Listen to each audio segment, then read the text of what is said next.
A lavish anniversary party becomes a public trial.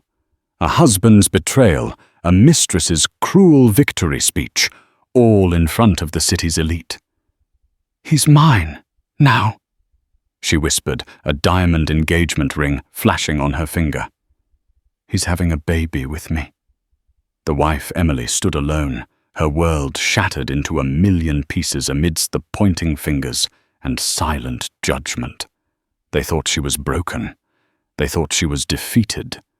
But what they didn't know was that the quietest person in the room was about to unleash a power so immense it would not only silence her enemies, but buy the very ground they were standing on.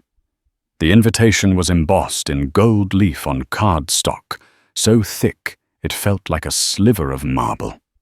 "Mr. and Mrs. Marcus Thorne request the pleasure of your company to celebrate 5 years of marriage." For Emily Thorne, holding it felt like holding a beautifully crafted lie. 5 years. The first 2 had been a dizzying, sun-drenched haze of love. Marcus with his sharp blue eyes and a smile that could disarm corporate raiders had swept her off her feet. He was a rising star in finance, a man of ambition and magnetic charm. Emily, an art historian with a quiet passion for Renaissance portraiture, was his serene counterpoint.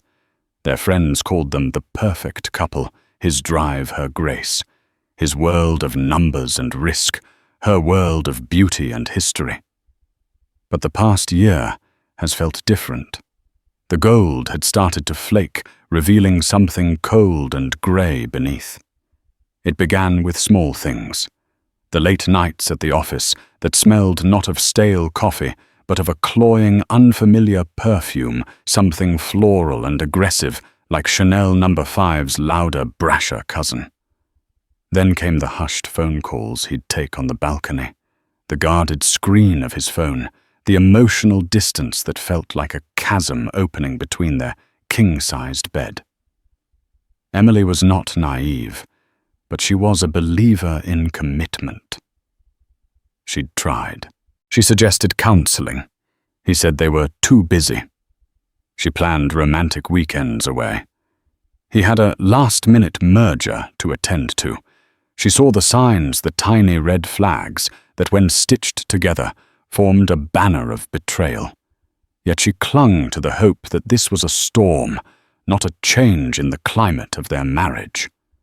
The anniversary party was Marcus's idea. "We need to show everyone we're stronger than ever." "Ellie," he'd said, his voice a little too bright, his hand on her back a little too performative. "Let's book the Serafina Grand Hall at Montague. Go all out. A celebration for us." Emily knew what it really was, a public relations campaign. Rumors were starting to circulate in their elite social circle. Whispers followed her at charity luncheons. Pitying glances were cast her way at the country club. Marcus, ever conscious of his image, wanted to quell the gossip with a tidal wave of champagne and extravagance. He was using their marriage as a shield for his reputation. On the evening of the party, Emily stood before the full-length mirror in their palatial Upper East Side apartment. She wore a custom-made gown by Carolina Herrera, a deep sapphire silk that matched her eyes. Her only jewelry was a string of pearls and her wedding rings. She looked the part of the perfect corporate wife, elegant, poised, untouchable. But inside her stomach was a knot of dread. "You look stunning," Marcus said, walking into the dressing room. He was already in his Tom Ford tuxedo, looking every bit the master of the universe. He kissed her cheek, a dry, fleeting touch. Ready to dazzle them. "Marcus," she said, her voice soft but firm. "Are we okay?" He adjusted his bow tie, avoiding her gaze in the mirror. "Of course we are. Why wouldn't we be? We have everything. Everything except honesty," she thought. "Everything except you." He finally met her eyes in the reflection. For a second, she saw a flicker of the man she had married, a flash of guilt, of regret. But it was gone as quickly as it appeared, replaced by a polished mask of confidence.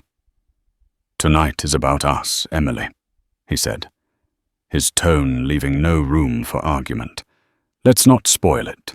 Smile. We have a performance to give." He called it a performance. The word hung in the air between them, brutal and honest. As they descended in the private elevator to the waiting town car, Emily felt a profound chill. She was walking onto a stage, the lead actress in a play, whose tragic ending she could sense but hadn't yet read. The Serafina Grand Hall was waiting, and with it the final devastating act of her marriage. The Serafina Grand Hall was a masterpiece of old-world opulence. Crystal chandeliers, each the size of a small car, dripped light onto a sea of exquisitely dressed guests. The air hummed with polite chatter, the clinking of baccarat crystal, and the gentle strains of a string quartet playing Vivaldi.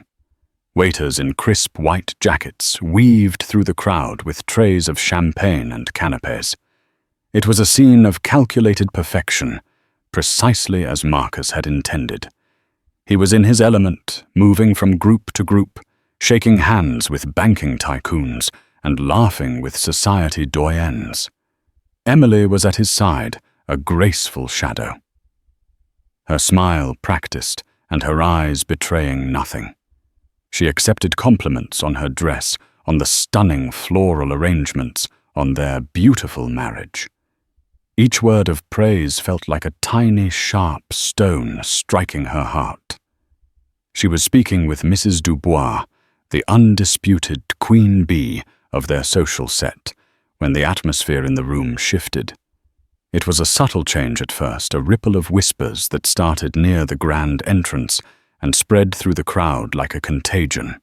Heads turned, conversations faltered. Emily followed their gaze. Standing in the grand archway was a woman who was the complete antithesis of Emily's understated elegance. She was poured into a fire-engine red dress that clung to every curve with a slit that climbed dangerously high up her thigh. Her hair was a cascade of raven curls. Her lips painted a matching, defiant red. She was stunning, but in a way that screamed for attention. Emily felt a cold, sickening jolt of recognition. She had seen that face before, in a tagged photo on Marcus's social media from a business conference in Miami, a photo he had hastily untagged. This was Isabella Rossi. Isabella scanned the room with the predatory gaze of a leopardess, her eyes landing on Marcus.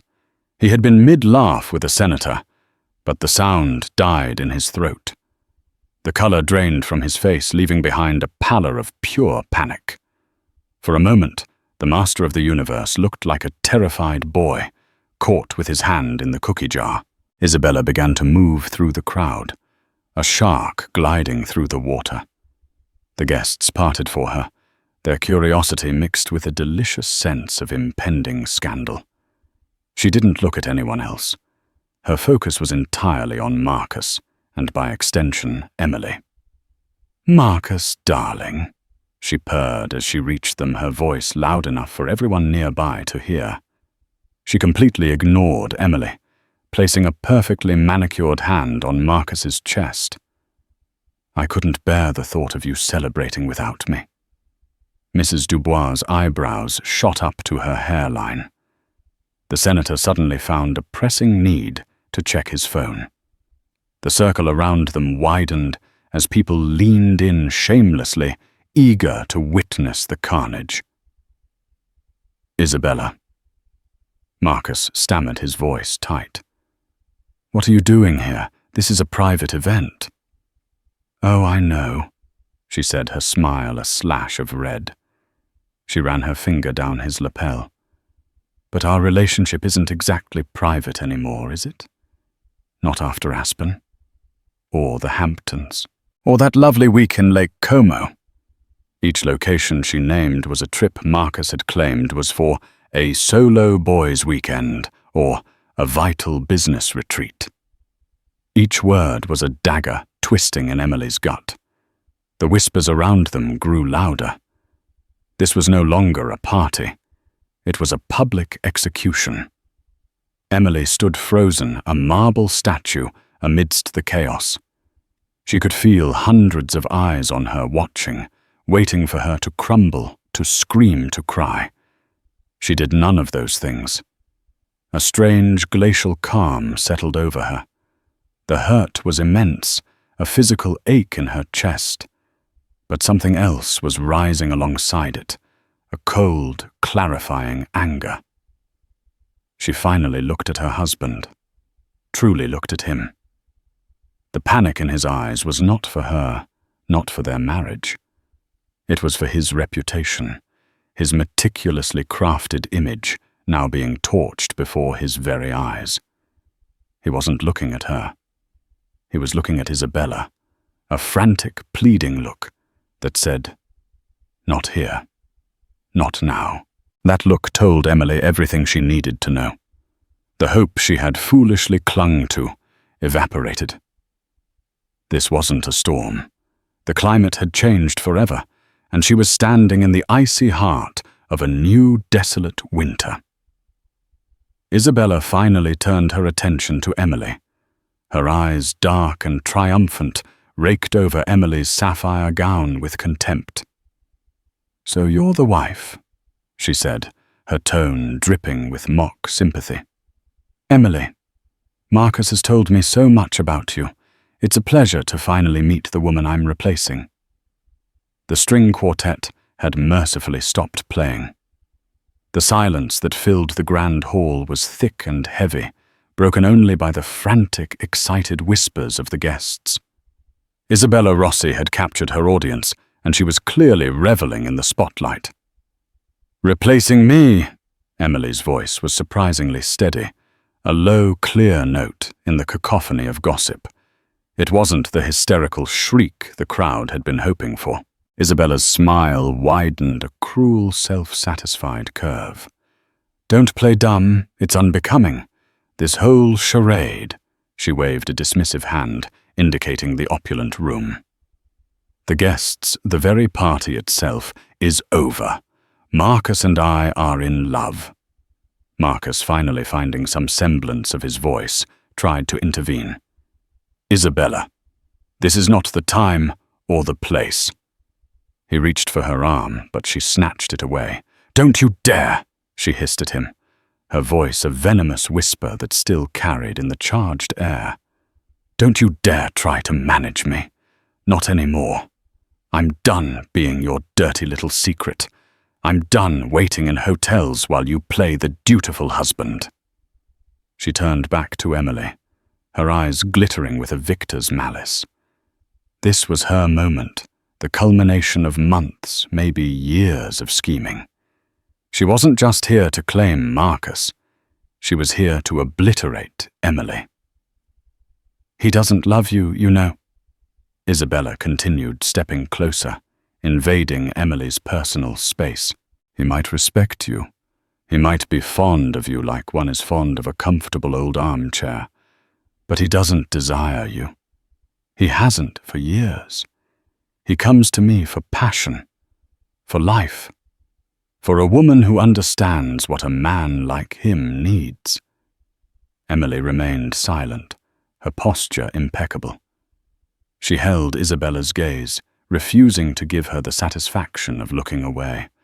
Inside her heart was hammering against her ribs, each beat a painful reminder of the 5 years she had dedicated to a man who was now standing by, paralyzed, as she was, systematically dismantled in public. "You're probably wondering why now," Isabella said, her voice dropping to a conspiratorial yet theatrical tone. "Why I chose tonight, your special night, to make my entrance." She paused for dramatic effect, letting the anticipation build. Then she slowly, deliberately lifted her left hand. On her ring finger was a massive canary diamond, so large and garish it looked like it belonged in a museum exhibit on volcanic rock. It was a stark, screaming contrast to Emily's elegant, understated platinum wedding set. "Marcus asked me to marry him last week in Paris," Isabella announced. A collective gasp went through the room. "He's just been waiting for the right moment to tell you." Marcus looked ashen.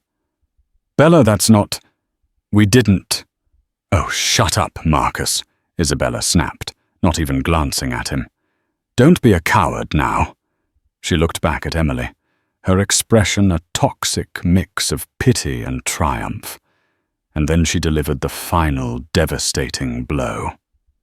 "There's more," she said, placing a protective hand over her flat stomach, a gesture universally understood.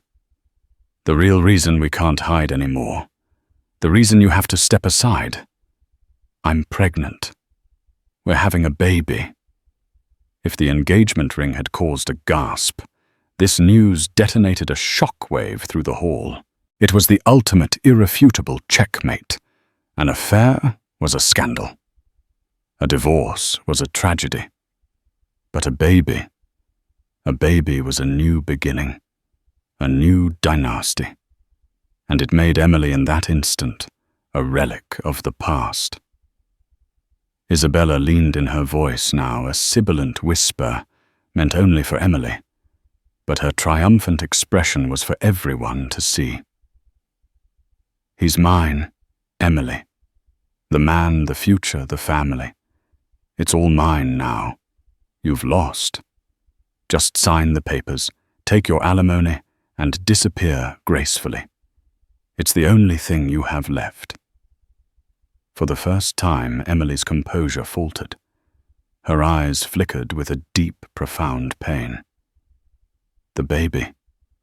That was the one thing she and Marcus had tried for, the one dream that had never materialized, a source of quiet, private sorrow for years.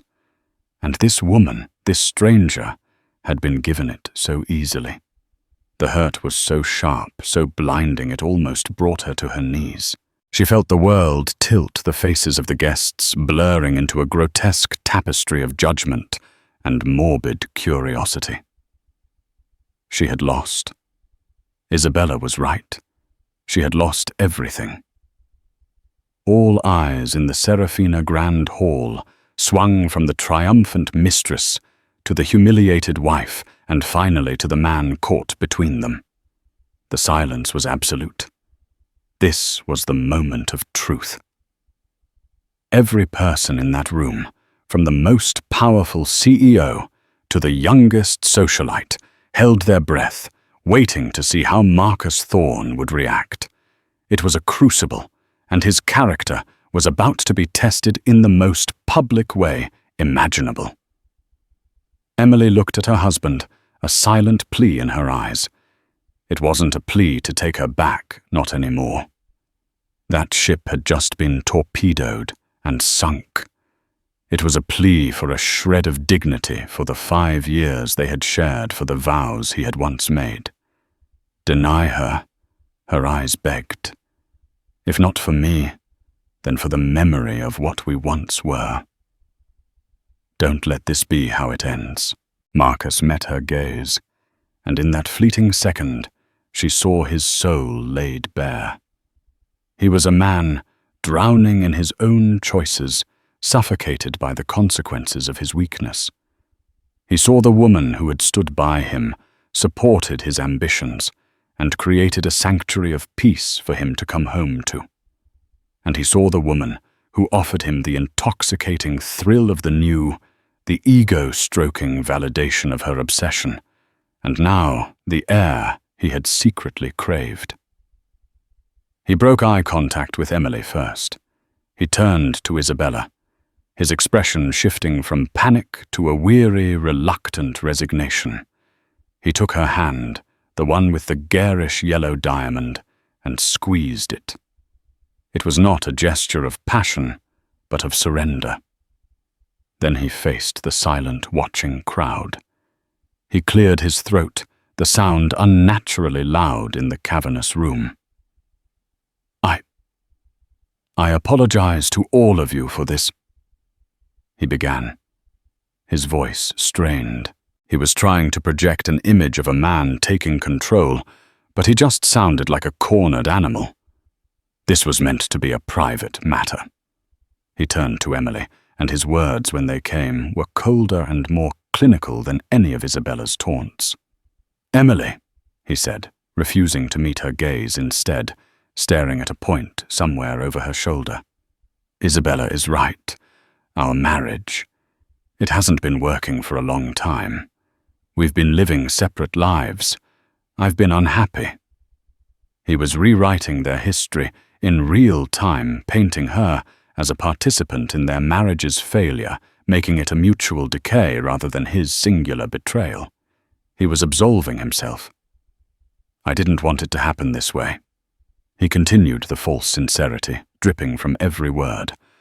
"I wanted to tell you privately with respect. I was going to. But things have accelerated." He glanced at Isabella's stomach. "There are new responsibilities I have to consider." He was choosing the baby. He was choosing the future Isabella represented, and in doing so, he was erasing the past he shared with Emily.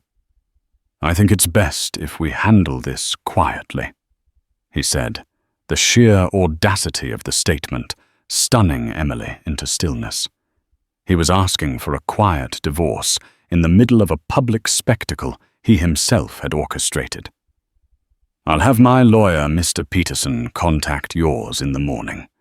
I wish you all the best, Emily. I truly do." It was a dismissal, a corporate severance package delivered with a hollow semblance of professional courtesy. He had not only failed to defend her, he had actively sided with her tormentor and publicly cast her aside. He had validated every cruel word Isabella had uttered. The crowd erupted in a flurry of hushed, scandalized chatter. Mrs. Dubois looked at Emily with an expression of pure, unadulterated pity, a look that was more insulting than any scorn. Emily felt utterly, completely alone. She was a ghost at her own party, a footnote in the story of Marcus Thorne and his new family. Isabella slid her arm possessively through Marcus's, resting her head on his shoulder. She looked at Emily over his tuxedo, her eyes gleaming with absolute, unquestionable victory. She had won. She had taken everything. Emily finally let out a breath she didn't realize she had been holding. The pain was still there, a white-hot core in her chest, but the cold, clarifying anger from before was beginning to crystallize into something harder, something sharper. It was the calm of a person who has finally hit rock bottom and realizes there is nowhere to go but up. She gave a single, almost imperceptible nod. She would not cry. She would not scream. She would not give them the satisfaction. She had lost her husband, her marriage, and her dignity in the space of 10 minutes. But as she stood there, isolated and exposed, she made a soul-so-silent vow that she would not lose herself, just as Marcus turned to lead Isabella away, as if to shepherd his new life from the wreckage of his old one. A new presence made itself known. It wasn't loud or dramatic. It was a shift in the air, a change in the room's gravitational pull. 2 men stood near the entrance to the hall where Isabella had made her grand debut. They had not been there moments before. They were older, dressed in immaculate conservative suits by Savile Row that whispered wealth rather than shouting it. They stood with an unnerving stillness, their quiet authority cutting through the room's chaotic energy. The man in front was in his late 60s, with a mane of silver hair and eyes the color of a winter sky, sharp, intelligent, and currently filled with a glacial fury. He held a presence that made CEOs and senators shrink. This was a man accustomed to being the most powerful person in any room he entered. This was Arthur Vance. Beside and slightly behind him was a younger man, clearly his son, with the same sharp eyes, but a more athletic build and a jaw set in a line of protective anger. He looked like he could dismantle a hostile takeover or a man with equal ease. This was Julian Vance, Emily's father and brother. They had not been on the guest list.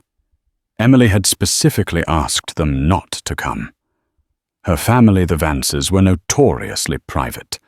They were a dynasty of old money from Boston, their empire built over generations in shipping logistics and private equity. Their wealth was quiet, vast, and deeply integrated into the foundations of global commerce. They did not flaunt it. They did not attend frivolous parties. They valued privacy and integrity above all else, which was why Emily's marriage to the ambitious new money Marcus Thorne had always been a point of quiet concern for them. "We don't want to intrude on your life, darling," her father had said. "This is your world, but if you ever need us, we are a phone call away." She hadn't made the call, but someone must have. Perhaps her assistant Clara, who had been with her for years and was fiercely loyal. It didn't matter. They are here now. Arthur Vance's eyes swept the room, taking in the scene with a practiced, analytical calm. He saw the triumphant mistress clinging to his son-in-law's arm. He saw the pitying, judgmental stares of the guests. And he saw his daughter standing alone, poised and unbroken, but with a universe of pain in her eyes. His expression hardened, the fury in his eyes solidifying into something cold and absolute. They began to walk forward. Like Isabella, they parted the crowd, but for an entirely different reason. People didn't move out of their way to get a better look at a scandal.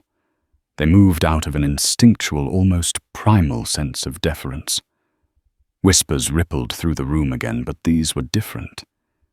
"Is that Arthur Vance?" a hedge fund manager muttered to his wife. "Arthur Vance. What is he doing here?" "I thought he never left Boston," she whispered back. "Thorne must be more connected than I realized." Marcus and Isabella stopped their triumphant exit, halted. Marcus turned, and his face, already pale, went chalk white. He had met Arthur Vance only once to ask for Emily's hand, a meeting that felt more like a deposition, and once at the wedding. He knew on an intellectual level that his father-in-law was a powerful man, but he had never understood the true scale of that power. He had viewed the Vances as archaic and reclusive, a relic of a bygone era. He had fatally underestimated them. Arthur and Julian didn't stop at Marcus. They walked straight to Emily. Arthur reached out and took his daughter's hand, his grip firm and reassuring. Julian stood at her other side, a silent, formidable guard. They formed a protective wall around her. "Are you all right, Emily?" Arthur asked, his voice low and calm, meant only for her. Emily looked up at her father, and for the first time that night, she felt the ice around her heart begin to crack. A single tear traced a path down her cheek. "No," she whispered, her voice breaking with the single word. "But I will be." Arthur squeezed her hand. "Yes, you will." He then turned his gaze, which was now devoid of any warmth, onto Marcus. He didn't raise his voice. He didn't have to. The sheer weight of his disapproval was suffocating. "Marcus," he said, the name sounding like an insult. "You have made my daughter feel unwelcome. At her own anniversary party, in front of her friends, you have brought this imbecile person." He gave Isabella a look of such profound disdain that she physically recoiled into her life and humiliated her. "Mr. Vance, sir," Marcus began, his voice cracking. "This is a misunderstanding. It's a private family matter." "There is nothing private about this room," Arthur stated flatly. "And you ceased to be family approximately 15 minutes ago. You have made a catastrophic miscalculation." Isabella, emboldened by her victory and ignorant of the true power she was facing, scoffed. "And who are you, some old man trying to defend his washed-up daughter? Marcus and I are in love. We're having a baby. There's nothing you can do about it."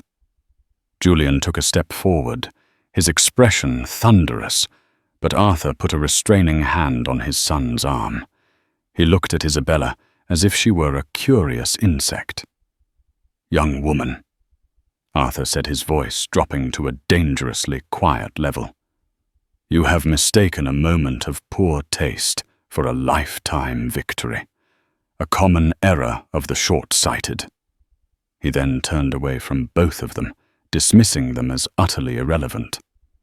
His gaze fell on a harried-looking man in a tuxedo, the Montague Hotel's general manager, Mr. Dubois, who was hovering nearby, wringing his hands. Arthur Vance looked at the manager, his eyes holding the cold, hard glint of a man about to move billions of dollars with a single command. "You," Arthur said, his voice clear and resonant, cutting through the silence of the hall. "You are in charge here," the manager scurried forward. "Yes, Mr. Vance. An honor to have you, sir. Is there a problem?" The true nature of the problem was about to be revealed, and it was far bigger than Mr. Dubois could ever imagine. Mr. Dubois, the general manager, practically bowed.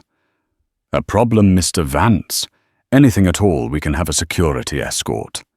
He trailed off, gesturing vaguely towards the source of the disruption, Marcus and Isabella. Arthur Vance held up a hand, a simple gesture that commanded absolute silence. He wasn't looking at Marcus or Isabella anymore. To him, they had ceased to exist. His focus was purely on the venue, the stage upon which his daughter had been so cruelly humiliated. "The problem, Mr. Dubois." Arthur began, his voice calm and deliberate, as if he were discussing a minor alteration to a dinner reservation, "is that this establishment, this beautiful hall, will now forever be associated with a rather unpleasant memory for my daughter." He paused, letting the statement hang in the air. The crowd was utterly captivated. This was a drama far more compelling than any opera. "The Vance family does not tolerate unpleasant memories," Arthur continued. "We erase them, or when that's not possible, we acquire them and change the narrative." A confused murmur went through the room. "Acquire them." What did that mean? Marcus stared, a dawning horror on his face. He was starting to understand the chasm between his world of flashy leveraged finance and the Vance family's world of quiet foundational power. He built things on debt and speculation. They owned the bedrock. Arthur turned his piercing gaze back to the manager. "My family's primary holding company is the Vance Global Group. I assume your hotel, the Montague, is part of the sovereign hospitality portfolio." Mr. Dubois's eyes widened in shock. "Why, yes, sir, it is." "I thought so," Arthur said with a nod. "My son Julian here heads our acquisitions division. He's had his eye on Sovereign for some time. They've been undervalued since their last quarterly report." "Julian, what was the figure we discussed?" Julian, who had been silent until now, spoke with the clipped precision of a surgeon. "Their market cap at closing bell on Friday was approximately $6.8 billion, Father. We currently hold a non-disclosed 7% stake. An aggressive offer at a 25% premium would be $8.5 billion. It's an all-cash offer they would be legally obligated to present to their board. Given their current debt load, they would be fools to refuse." A wave of genuine, audible gasps swept the hall. People weren't just whispering anymore. Phones were being discreetly pulled out. Financial journalists in the crowd were frantically typing messages to their editors. This wasn't just social gossip anymore. This was a market-moving event. Isabella looked utterly baffled. "What are you talking about, buying a hotel? You can't just do that." "My dear," Julian said, turning to her with a look of pity. "We're not buying the hotel. We're buying the company that owns the hotel, and the 37 other luxury properties in its international portfolio. This building is a rounding error." Arthur Vance looked back at the stunned Mr. Dubois. "My personal assistant, Mr. Caldwell, has been on the phone for the last half hour with the chairman of Sovereign's board. They've just been made aware of our impending hostile takeover bid, which will be tendered at the market open tomorrow morning. However, to avoid any unpleasantness, we are making a direct offer tonight for this specific property. A prepayment, if you will." He reached into his suit jacket and pulled out not a checkbook, but a simple, elegant leather folio. He opened it and produced a single sheet of paper. "This is a letter of intent backed by a direct wire transfer confirmation from our bank in Zurich. We are purchasing the Montague Hotel, New York. The land, the building, the brand, everything. Effective immediately." Mr. Dubois's phone buzzed in his pocket. He pulled it out, his hand trembling. He looked at the screen, his face turning the color of bleached parchment. He looked up at Arthur Vance, his expression one of pure, unadulterated awe and terror. I've just received an email from our CEO," the manager stammered. He says to give you whatever you want. The property. It's yours, Mr. Vance. Welcome to the Montague." Absolute profound silence. You could have heard a pearl drop on the thick Aubusson carpet. Arthur Vance gave a slight, satisfied nod. He owned the stage now. He owned the building. He owned the entire narrative. He finally turned his attention back to Marcus and Isabella, who stood frozen, their faces masks of disbelief. Isabella's triumphant smirk had vanished, replaced by a slack-jawed confusion. Marcus looked like his entire world had just been liquidated before his eyes. "Now then," Arthur said, his voice as cold as a banker's heart. "As the new owner of this establishment, I have a few immediate changes to implement. First, the decor in this hall is now officially distasteful. We will be renovating. Second, we have a new policy regarding uninvited guests and vermin." He looked directly at Marcus Thorne. "You have 5 minutes to vacate my property, you and your associate." His eyes flickered to Isabella. "After that, I will have you removed for trespassing." The word trespassing hung in the air, a final brutal nail in the coffin of Marcus Thorne's social and professional life. He was no longer a host in a prestigious venue. He was an intruder in the Vance's newest acquisition. The guests who minutes ago had been watching Emily with pity now stared at Marcus and Isabella with a mixture of shock, contempt, and fear. They were witnessing a power play of such epic proportions it would be talked about for decades. In their world, wealth was power, but the scale of the Vance's power was something most of them had only read about. They had just witnessed a lion swatting a fly. Marcus hadn't just been defeated, he had been rendered utterly insignificant. Isabella was the first to break her ignorance, finally pierced by the terrifying reality of the situation. "This is insane!" she shrieked, her voice high and shrill. "Marcus, do something! You're Marcus Thorne!" Marcus didn't seem to hear her. He was staring at Emily, at the woman he had so casually discarded. He was finally seeing her not as his quiet, unassuming wife, but as the daughter of Arthur Vance, the heiress to an empire he couldn't even comprehend. The prenuptial agreement he had signed now felt like a noose around his neck. It was ironclad, drafted by the Vance family's legal team, designed to protect their assets from precisely this kind of situation. He would leave the marriage with nothing more than what he had entered it with. But it was worse than that. He worked in finance, a world built on reputation and connections. His biggest clients, his most important backers. How many of them had ties to the Vance Global Group? How many of them would drop him tomorrow morning to avoid being on the wrong side of Arthur Vance? His career was over. He just didn't know the exact time of death yet. Julian Vance stepped toward him, his voice low and menacing. "The 5 minutes started 4 minutes ago, Thorne. I suggest you leave. Oh, and by the way, my father sits on the board of the SEC's Ethics Committee. I'd make sure your trading records for the last 5 years are pristine. We have a feeling they might be getting a very thorough anonymous audit very soon."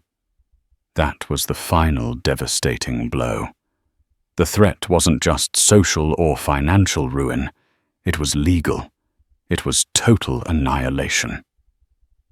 Marcus grabbed Isabella's arm, his grip bruising. "We're leaving," he muttered, his voice a choked whisper. "But my announcement," she protested, still clinging to the tattered remnants of her victory. "The party's over," he snarled and began dragging her toward the exit. The crowd parted for them once more, but this time it was with undisguised scorn. As they passed the grand archway, a camera flash went off. A paparazzo from a society paper had caught the walk of shame. The photo would be on the cover of every gossip magazine by morning, the billion-dollar divorce. Thorne ejected from his own party. They were gone. The serpent had been cast out of the garden. The hall was quiet for a moment, and then a strange thing happened. Mrs. Dubois, the queen of society, walked purposefully over to Emily. She didn't offer pity. She offered respect. "Emily, my dear," she said, her voice filled with a newfound admiration. "I'm so dreadfully sorry you had to endure that. Your family is remarkable." She then looked at Arthur. "Arthur, it's been too long." It was a signal to everyone else. The social order had been re-established. Emily wasn't the victim anymore. She was the untouchable daughter of the most powerful family in the room. One by one, guests approached, offering apologies, support, and invitations. They were gravitating to power, as they always did. Emily felt nothing but a weary numbness. She had no interest in their fickle loyalties. She looked at her father and brother, her true family, her unwavering support. "Can we go home?" she asked softly. "Of course, darling," Arthur said, wrapping a protective arm around her. "Let's go home," as they walked out of the Serafina Grand Hall. Her hall, now Emily, didn't look back. She walked past the champagne fountains and the extravagant ice sculptures, past the wreckage of her old life, and out into the cool, clean night air of New York City. She felt a profound sense of release. The pain of Marcus's betrayal was still there, a deep, tender bruise on her soul. It would take time to heal. But for the first time in years, she felt free. She was no longer Mrs. Marcus Thorne, the perfect, quiet wife. She was Emily Vance. She was a part of something full and strong and enduring. She had walked into that party with a wife in a gilded car. She was walking out a queen who had just inherited a new corner of her kingdom. The future was uncertain, but it was hers to write. And she knew with a certainty that settled deep in her bones that it would be a masterpiece. The ride from the Montague Hotel to the Vance family's private penthouse overlooking Central Park was conducted in a profound, almost sacred silence. The custom Maybach moved through the city streets like a phantom, its sound-proofed interior insulating its occupants from the cacophony of New York life. Emily sat between her father and brother, the sapphire silk of her gown, a slash of deep color in the dimly lit cabin. The adrenaline that had sustained her through the public ordeal was beginning to ebb, leaving behind a deep, bone-weary exhaustion and a creeping, hollow ache. She stared out at the blurred city lights, seeing not the vibrant metropolis, but the ghost of Isabella's triumphant smile, hearing the echo of Marcus's clinical dismissal. The baby. The word pounded in her mind with a dull, rhythmic cruelty. It was the one piece of the betrayal that felt personal, a targeted strike at her deepest, most private vulnerability. When they arrived, their penthouse was a sanctuary of quiet luxury, unlike the opulent, almost theatrical grandeur of the Serafina Hall. The Vance home was a testament to understated power, museum-quality art, a Rothko here, a de Kooning there hung on walls of Venetian plaster. The furniture was modern and minimalist, chosen for form and comfort over ostentation. It was a space designed for thinking, for strategy, for living, not for performing. Arthur led her to a deep, comfortable sofa facing a floor-to-ceiling window that offered a god's-eye view of the park. "Sit, Emily," he said gently. "Julian, get your sister a brandy." "I'd rather have tea," she whispered, her voice hoarse. Her father, the man who commanded a global empire, simply nodded, turned and went to the kitchen himself to put the kettle on. The simple domestic act was more comforting than any grand gesture could ever be. Julian returned and handed her a tablet. On the screen was the landing page of the Financial Times. The headline was stark: "Vance Global Initiates Hostile Takeover of Sovereign Hospitality in Dramatic Unprecedented Move." Below it, a sub-headline: "Sources cite public altercation at a private event involving VGG heir Emily Vance and husband Marcus Thorne as the catalyst." It's already everywhere. Julian said, his voice a low rumble of contained fury. The business press is framing it as a power play. The gossip sites. He grimaced. They're calling it the billion-dollar takedown. That photo of Thorne being dragged out is the #1 trending image in North America. Emily stared at the screen, a strange sense of detachment washing over her. It felt like she was reading about characters in a novel, not living through the implosion of her own life. "You did all that, just for me." "No," Julian said, sitting opposite her. "We did it for the family." Emily Thorne didn't just disrespect his wife tonight. He humiliated Vance. He did it publicly, thinking we were too distant or too reclusive to matter. He treated our name as a prop in his tawdry little drama. That is an existential threat we do not tolerate. Arthur returned with a tray, bearing a porcelain teapot and a single cup.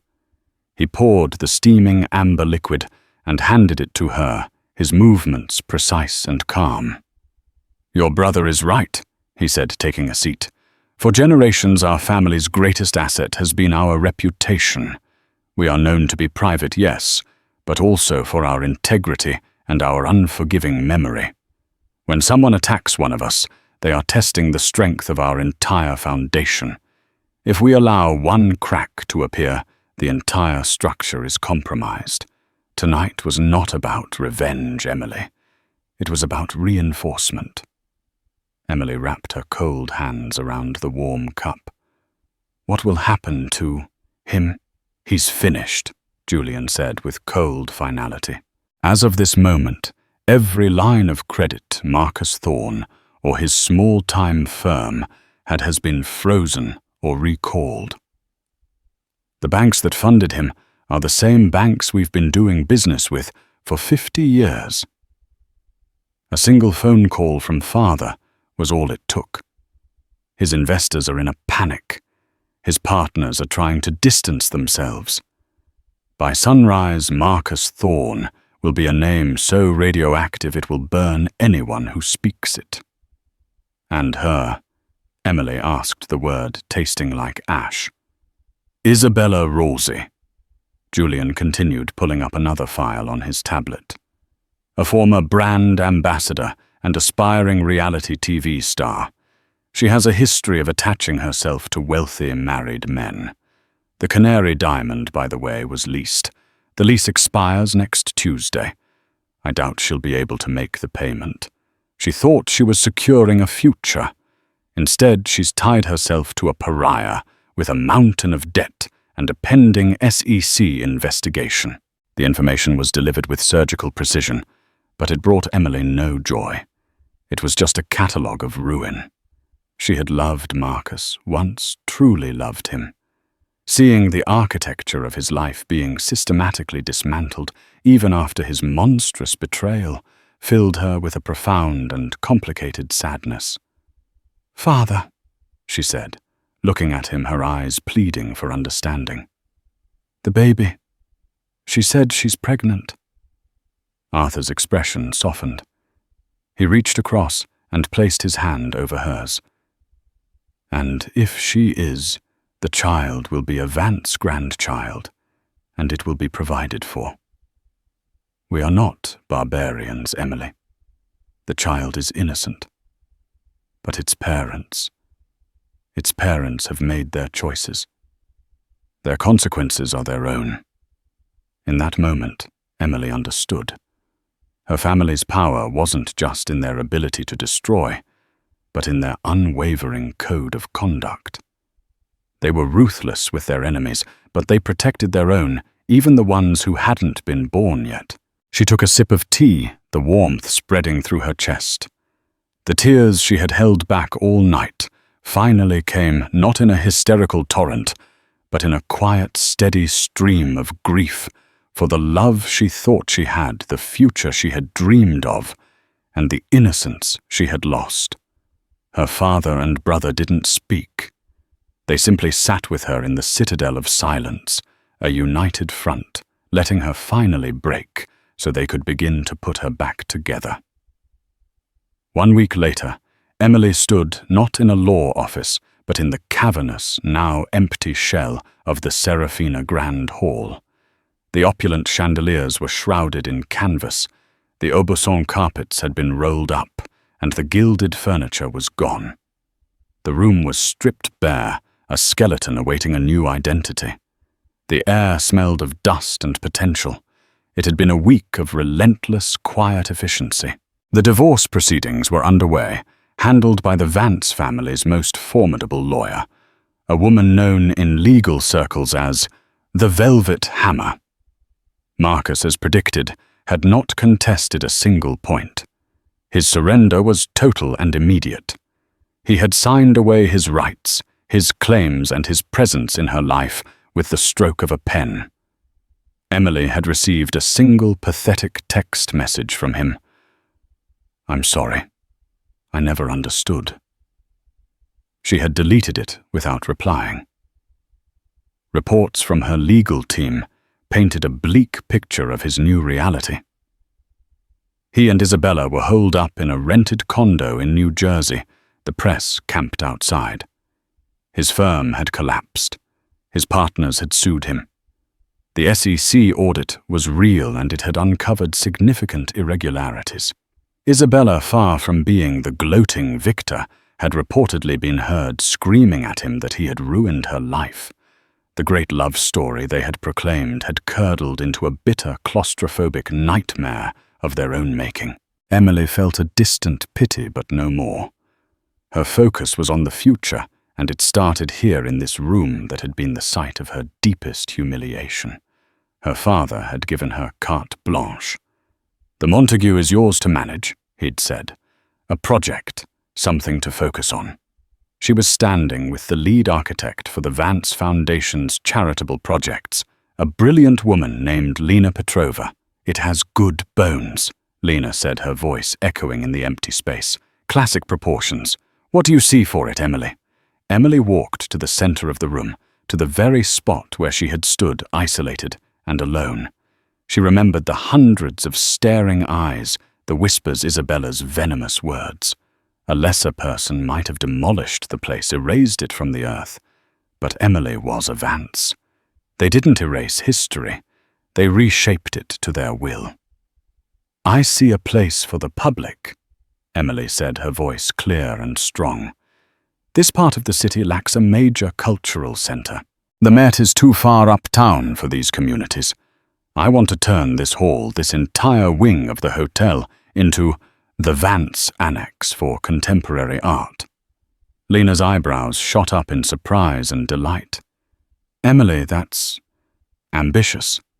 The cost, the logistics." "The foundation will fund it," Emily stated simply. "I want this to be a place of beauty, of learning, free admission. I want school children to come here and see their first masterpiece. I want struggling artists to have a place to display their work. I want to take a space that was built for private exclusionary luxury and turn it into something that gives back. We will transform a monument to vanity into a testament to creativity." She looked at the grand archway, where Isabella had made her entrance. "That," she said, pointing, "will be the main entrance. We'll tear down the doors. It should be open, welcoming, a place where no one ever feels uninvited." In that decision, something whole shifted within her. She wasn't just healing. She was creating. She was taking the ugliest moment of her life and using its foundations to build something beautiful and lasting. This was a power greater than buying a company or ruining an enemy. It was the power of transformation. Later that evening, back at the penthouse, Emily stood before a painting she had asked to be brought from the family's Boston estate. It was a portrait by Artemisia Gentileschi, a 17th-century female artist who had channeled her own trauma into powerful, defiant works of art. The painting depicted a strong-willed, intelligent woman gazing out at the viewer. Her expression neither happy nor sad, but filled with a deep, knowing resilience. Emily saw a reflection of herself not in the woman's face, but in her spirit. The pain of the last week was real, a scar she would always carry. But it was no longer a wound. It was a part of her story, the chapter that had ended a fairy tale and started an epic. She was no longer just a wife, a daughter, or a victim. She was Emily Vance, a patron, a builder, a force. She had found her own canvas, and she was just beginning to paint. And so Emily Vance walked away, not into an ending but a beginning. The story of that night became a legend in the city's elite circles, a cautionary tale about the difference between loud arrogance and quiet power. Marcus Thorne and Isabella Rossi disappeared from the high society pages, their names becoming synonymous with public humiliation. They got the future they wanted, but it was built on a foundation of scandal and social exile. But for Emily, the story was one of reclamation. She rediscovered her passion, not just for art, but for the legacy her family had built. She took an active role in the Vance Foundation, becoming one of the city's most respected philanthropists. She learned that true strength isn't about never falling. It's about how you rise. And on that night, backed by the unwavering love of her family, she rose like a phoenix. What did you think of Emily's family's epic comeback? What would you have done in her shoes? Let us know in the comments below. And if you love stories where the underdog gets their ultimate satisfying revenge, make sure to hit that like button, share this video with someone who needs to see it, and subscribe to our channel. Click the notification bell so you won't miss another story of epic vindication and justice.